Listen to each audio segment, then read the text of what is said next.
Hey, and welcome back to the channel. My name is Alexander, and I'm a guitarist, composer, and overall music nerd from Denmark. In this video, we're building a cool, modern sounding bass tone for the Line6 Helix or the HX Stomp using no amp at all. Let's check it out.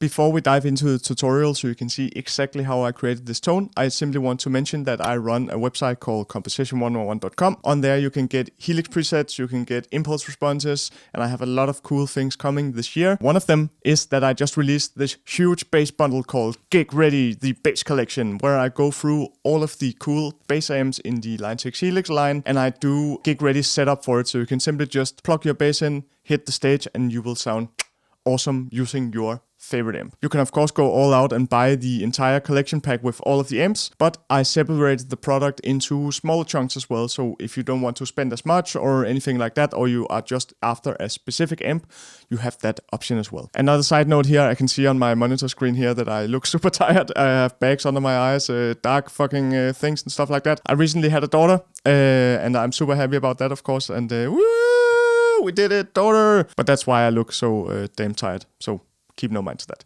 So before we dive into the tutorial, let's have a listen to the demo.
Alright, so welcome to Helix Edit. As you can see, a little bit of a different tone than usual, and it's because we have no amp, of course. It's a DI tone, and it's a very viable option, especially for bass, going directly into the PA or directly into the mixer or front of house or whatever. It can be very articulate, it can be very clear and very precise. It's easier to control, and we do it in music production all the time. We work with bass DIs all the time, and it can sound very, very good. So if we start left to right now, you're not gonna hear much, right? Because we basically only have the cab engaged, so there's not much sound there. I have the input gate on just for good measures. This is of course very optional, depends on your bass. This has a sort of modern humbucker thing, and the grounding here in my studio these days is still a problem. I haven't had it fixed yet, so if you hear some kind of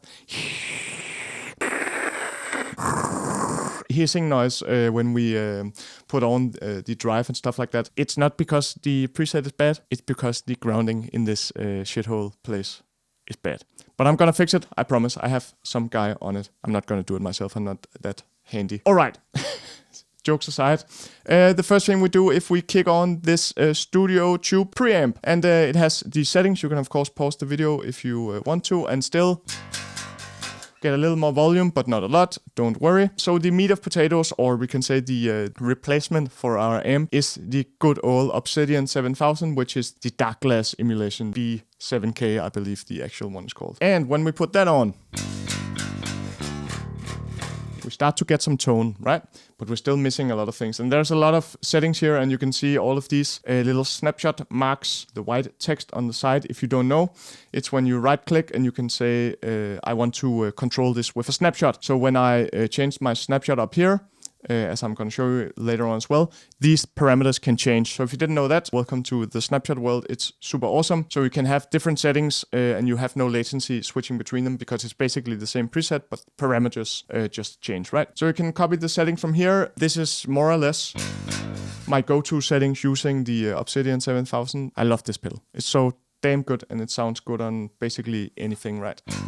With or without amps, it's just golden. So we have a studio preamp, we have the Obsedian 7000, we have a custom IR. Ooh, I captured this myself from an MPEG, and we have the low cut at 60 Hertz and we have the high cut at 6K. And you can of course go to my website, the link is down in the description, and download this exact IR for this preset. Next up, we have the good old Rochester compressor. We kick that on.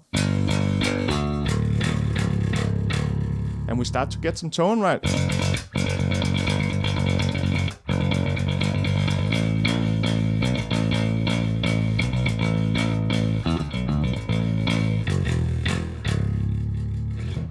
Right, starts to help. Compression is always good. Then, lastly, in the clean section, we have a little bit of EQing.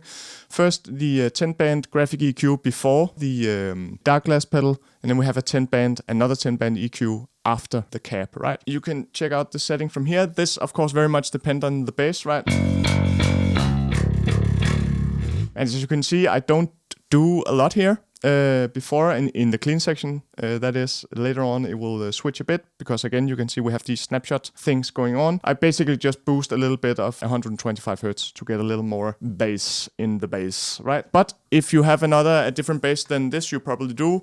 You play differently or whatever it is. This is a good place to kind of sculpt the tone now that this is basically our amp and it has sort of limited options. You can do some, but this is way more precise. So if you know, oh, I want a bit of more clank or whatever, or high end or mids or whatever is missing, correct for it here. It's a great place to do that without messing too much with the core sound, right? Then in the very end, we do a little bit more. We do some cuts and we do a little bit of boosting as well. And only 2 of them are snapshots because I wanted to change that in the distortion preset. Then we kick that on.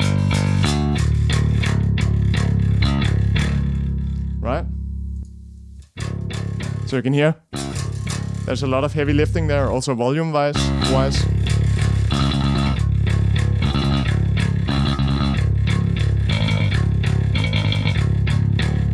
Right? Get a lot more low end. Of course, it gets louder as well. You can simply just lower the level here if you have a super hot bass. You could also do that in the end. I have that flattened out. I might as well just have boosted 6 dB here. But for reasons, workflow, I chose to do it in the 10-band graphic EQ, right? So that is the entire clean preset. Sounds really good, but sometimes we need some grit as well. And if we switch over to the distortion, you start to hear that annoying hiss I'm talking about, but it sounds like this.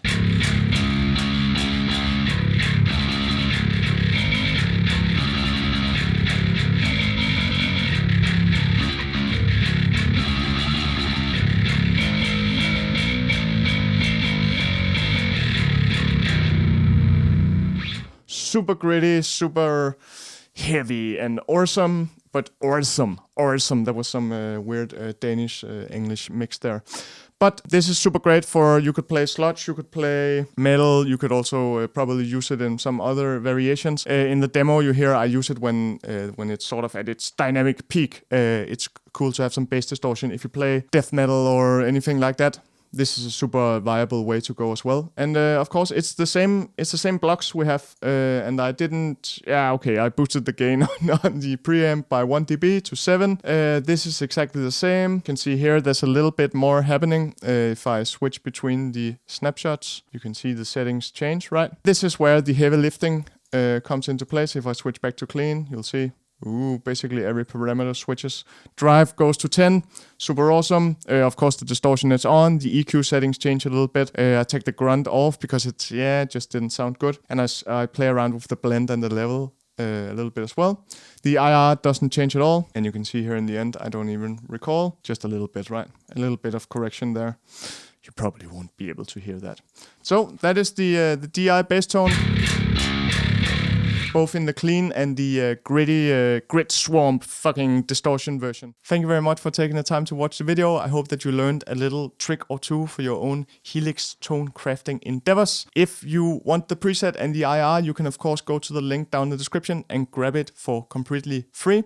And when you're on the website anyway, have a look around the shop. Maybe I have a product or two that you would find interesting.